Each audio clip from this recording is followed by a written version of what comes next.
नमस्कार, महाराष्ट्र बुलेटिन मध्ये मी मनीष टेमरे आपण सर्वांचं स्वागत करतो। चला बघूया राज्यातील ठळक घडामोडी।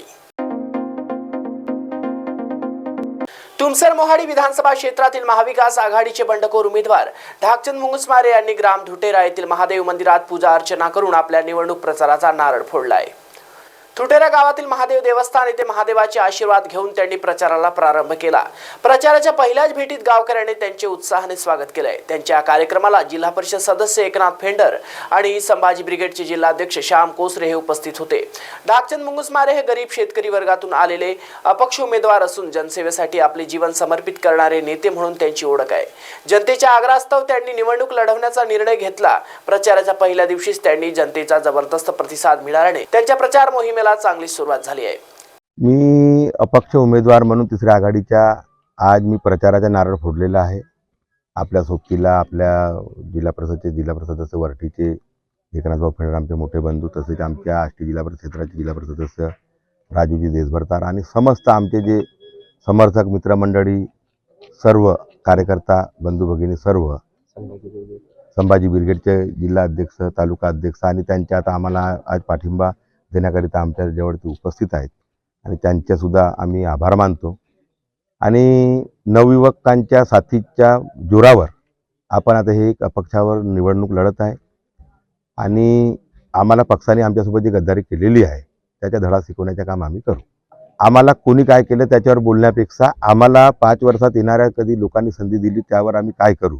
आमचा उद्देश एकच आहे की पहिले सर्वप्रथम शिक्षण, आरोग्य, रोजगार, बुजुर्ग लोकांच्या समस्या आणि कृषी संबंधित रोजगार आणि विविध विकासावरती मुद्द्यावरती आपण काम करून म्हणजे लोकांना कसा या ठिकाणी रोजगार देता येईल। रोजगार विरहित हे जे विधानसभा आहे याला म्हणजे रोजगाराचा रूप देताना रोजगाराचे धंदे या ठिकाणी आहेत असा एक नामांकित आपल्याला तुमसर मोहाडी विधानसभेच्या करायच्या गौरवाने। मला वाटतं सगळेच माझ्यासोबत राहतील। तिसऱ्या आघाडीच्या मी 12 पैकी एक उमेदवार आहे आणि माझी सर्वांना विनंती राहील की सगळ्यांनी माझ्यासोबत राहावे।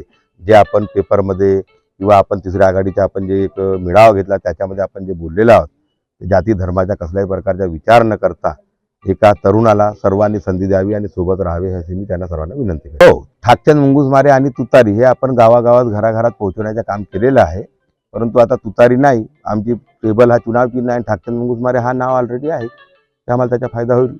सर्वांना सस्नेह जय जिजाऊ। आज या ठिकाणी तिसऱ्या आघाडीचे त्याचप्रमाणे संभाजी ब्रिगेडचे समर्पित उमेदवार असलेले आदरणीय ढाकचंद भाऊ मुंगसमारे या ठिकाणी उपस्थित आहेत आणि आम्ही सर्व संभाजी ब्रिगेडतर्फे त्यांना या ठिकाणी जाहीर पाठिंबा देत आहोत। महत्त्वाचं म्हणजे की मागील कित्येक वर्षापासून ओबीसीची जनगणना झालेली नाही आहे। या तुमसर मोहाडी विधानसभामध्ये क्षेत्रामध्ये तरुणांना व्यवस्थित रोजगार नाही आहे। मागील काळातील नेते आपल्याला वारंवार एकच भेल कारखाना याविषयी बोलत असतात, परंतु नवीन कारखान्याचं काही उद्योग नाही। संभाजी ब्रिगेडच्या माध्यमातून 100% समाजकारण आणि 100% राजकारण घेऊन आपण या ठिकाणी उपस्थित झालेलो आहोत आणि गाव तिथे वाचनालय आणि गाव तिथे मुलांसाठी क्रीडांगण या उद्देशाने आणि ढाकचंद भाऊची या क्षेत्राविषयी दूरदृष्टी पाहून सणारी आपण संभाजी ब्रिगेडच्या वतीने त्यांना आपण या ठिकाणी जाहीर पाठिंबा देणार आहोत। मी संभाजी ब्रिगेड जिल्हाध्यक्ष श्यामदादा कोसरे। महाराष्ट्रात विधानसभा मतदारसंघातील प्रचाराला वेग आला आहे। अशातच महायुतीतील काहींनी बंडखोरी केल्याने महायुतीमध्ये उमेदवारांमध्ये नाराजीचे सूर दिसून येत आहेत। पाचोरा भडगाव विधानसभा मतदारसंघाचे महायुतीचे उमेदवार व शिंदे गटाचे आमदार किशोर पाटील यांच्या पाचोरा भडगाव विधानसभा मतदारसंघात भाजपचे मागील पंचवार्षिकमध्ये देखील बंडखोरी केलेले व आता परत बंडखोरी केलेले उमेदवार अमोल शिंदे यांच्या विरुद्ध पक्षश्रेष्ठी काय कारवाई करते याबाबत शिंदे गटाचे आमदार किशोर पाटील यांनी भाजपा पक्षश्रेष्ठींशी चर्चा करून वरिष्ठ नेत्यांनी त्यांना त्वरित कारवाई करण्याचे आश्वासन दिल्याची माहिती आमदार किशोर पाटील यांनी दिली आहे। पत्रकार परिषदेत बोलताना आमदार किशोर पाटील म्हणाले की बंडखोर उमेदवार अमोल शिंदे हे सांगतात मतदारसंघामध्ये की भाजपा सोबत आहे, परंतु मी तमाम मतदार बंधूंना सांगू इच्छितो की ओरिजिनल भाजपा ही माझ्यासोबत असून काही अमोल शिंदे यांचे कार्यकर्तेच फक्त त्यांच्यासोबत आहेत, पण ते सांगतात की पूर्ण भाजपा माझ्यासोबत असल्याचा अपप्रचार करत असल्यामुळे दिसून येत आहे। त्यामुळे भाजपच्या पक्षश्रेष्ठींशी याबाबत चर्चा केली असून भाजपच्या वरिष्ठ नेत्यांनी मला आश्वासित केले आहे की भाजपा ही महायुतीच्या उमेदवारासोबतच असेल, यात कुठलीही शंका नाही। आम्ही बंडखोरावर कारवाई केलेली आहे, तसेच बंडखोरी केल्याने राजीनामे देखील त्यांचे घेतलेले आहेत, त्यामुळे त्यांचा भाजपाशी कुठलाही संबंध नसल्याचे देखील यावेळी भाजपचे पक्षश्रेष्ठीने आमदार किशोर पाटील यांना सांगितले असल्याचे त्यांनी यावेळी सांगितले. आता रणधुमाळी चालू झालेली आहे, त्याच्यामुळे हे काही नवीन नाही. आता रोज काहीतरी नवीन आणण्याचा प्रयत्न हा सालाबादाप्रमाणे दर इलेक्शनला होतो आणि त्याच्यावर लगेच आपल्याकडून काहीतरी प्रतिक्रिया येते किंवा सर्व पत्रकार मीडिया आम्हाला घेरण्याचा प्रयत्न करतात. आता हे मी गेल्या 25 वर्षापासून ही 6वी विधानसभा पाहतोय. जिल्हा परिषदा पाहिल्या, नगरपालिका पाहिल्या. असं दररोज काहीतरी वेगळं आणून समोरच्याला कसा अडकवता येईल, थांबवता येईल, प्रचारातून व्यस्ततेतून कसं त्यांना वेगळ्या दिशेने नेता येईल, हा प्रामाणिक प्रयत्न आमच्या विरोधक बांधवांकडून असतो. आणि म्हणून आज सकाळी कमिटमेंटप्रमाणे भारतीय जनता पक्षाचे प्रदेशाचे अध्यक्ष आदरणीय बावनकुळे साहेबांनी एक 40 लोकांची यादी प्रसिद्ध केली आणि त्या यादीमध्ये ज्या ज्या लोकांनी बंडखोरी केली अशा सगळ्या लोकांना 6 वर्षाकरता निलंबित करण्याचं काम भारतीय जनता पक्षाने केलं. आणि त्याच्यामध्ये नेमकं पारोळ्याचे बंडखोर उमेदवार E.T. नाना पाटील आणि पाचोऱ्याचे बंडखोर उमेदवार अमोल शिंदे या दोघांचंही नाव नसल्या कारणाने आज संपूर्ण जिल्हाभर फक्त तेवढीच एक चर्चा आहे. आणि त्या चर्चेमुळे आमचे विरोधक मित्र बंडखोर उमेदवार यांना आता ते उंदराला चिंदी भेटल्यासारखं झालेलं आहे. त्याच्यामुळे त्यांनी ती पोस्ट आता प्रचंड व्हायरल करण्याचं काम केलं आहे आणि पुन्हा एकदा भारतीय जनता पक्षाच्या कार्यकर्त्यांमध्ये, पदाधिकाऱ्यांमध्ये संभ्रम निर्माण करण्याचं काम सकाळपासून त्यांनी चालू केलेलं आहे. आणि त्याच्यामुळे सर्व पत्रकार मला फोनवर फोन करत होते आणि म्हणून हा एक गैरसमज दूर व्हावा याच्यासाठी खऱ्या अर्थाने आजची ही पत्रकार परिषद बोलवलेली आहे. मी स्वतः राज्याचे उपमुख्यमंत्री आदरणीय देवेंद्रजी फडणवीस साहेब, भारतीय जनता पक्षाचे प्रदेशाचे अध्यक्ष आदरणीय बावनकुळे साहेब यांच्याशी चर्चा केली. जर तुम्ही ते 40च्या 40 उमेदवारांची यादी की ज्यांना बंडखोर म्हणून त्यांनी घोषित केल्यानंतर त्यांना निलंबित करण्याचा निर्णय घेतला, असे 40च्या 40 उमेदवार हे भारतीय जनता पक्षाच्या विरोधात, म्हणजे जिथे भारतीय जनता पक्षाचा उमेदवार आहे अशा ठिकाणी ज्या ज्या लोकांनी उमेदवारी अर्ज दाखल केलेला होता किंवा बंडखोरी केलेली होती अशा लोकांना त्यांनी निलंबित केलेलं आहे. मुक्ताईनगर विधानसभेचे वंचित बहुजन आघाडीचे उमेदवार संजय ब्राह्मणे यांच्या प्रचारार्थ उद्या वंचितचे युवा नेते सुजात आंबेडकर यांची जाहीर सभा होणार असल्याची माहिती वंचित बहुजन आघाडीचे मुक्ताईनगर विधानसभा मतदारसंघाचे उमेदवार संजय ब्राह्मणे यांनी दिली आहे. वंचित बहुजन आघाडीचे संजय ब्राह्मणे यांनी रावेर लोकसभा मतदारसंघाची लोकसभेची निवडणूक लढवली होती. या निवडणुकीमध्ये संजय ब्राह्मणे यांना मुक्ताईनगर विधानसभा मतदारसंघातून चांगला प्रतिसाद मिळाला होता. त्यामुळेच त्यांनी वंचित बहुजन आघाडीच्या वतीने उमेदवारी देण्यात आली आहे. संजय ब्राह्मणे यांच्या प्रचारार्थ उद्या दुपारी 1 वाजता बहुजन वंचित आघाडीचे युवा नेते सुजात आंबेडकर यांची जाहीर सभा होणार आहे. उद्या माननीय युवा नेते सुजातदादा आंबेडकर साहेब यांची उद्या सभा आहे व हा तालुका मुक्ताईनगर, बोदवड, सावदा परिसरातून असंख्य तरुणी व वंचित बहुजन आघाडीला मानणारे, आदरणीय बाळासाहेबांना मानणारे व बाबासाहेबांना मानणारे लोक उद्या इथे प्रचंड संख्येने, हजारोच्या संख्येने उपस्थित राहतील असा आम्हा सर्वांना विश्वास आहे.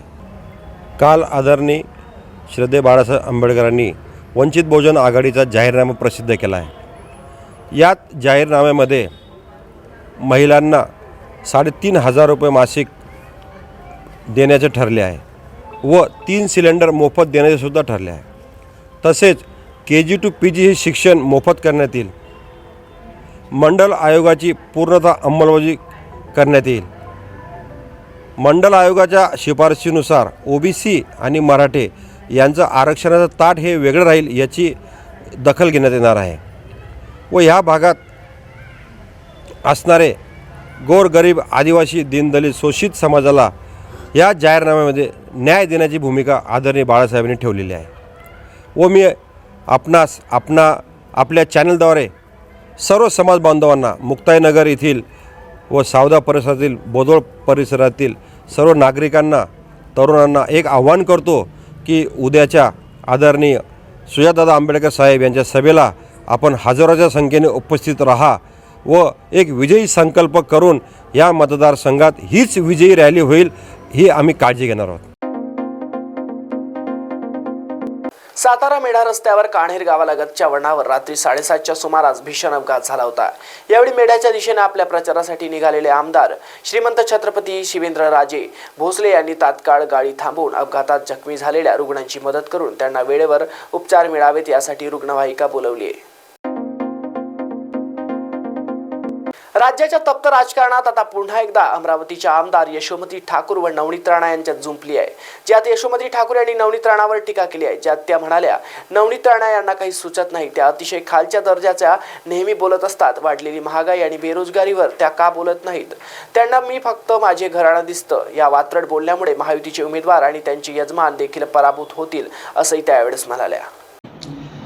मला असं वाटतं की त्या फ्रस्ट्रेटेड आहेत, त्यांना काही सुचत नाही आहे आणि अतिशय खालच्या दर्जाचं ते नेहमी बोलत असतात.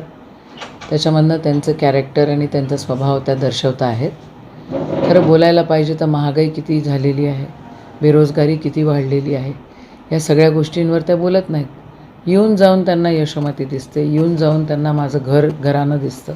आहे ना, माझी पूर्वज मोठी माणसं होती, त्यांनी त्यांच्यापाशी जमिना होत्या आणि आम्ही त्या जमिन्या भरपूर सामाजिक कामासाठी आम्हाला पुष्कळ वेळेला त्या विकाव्या लागल्या.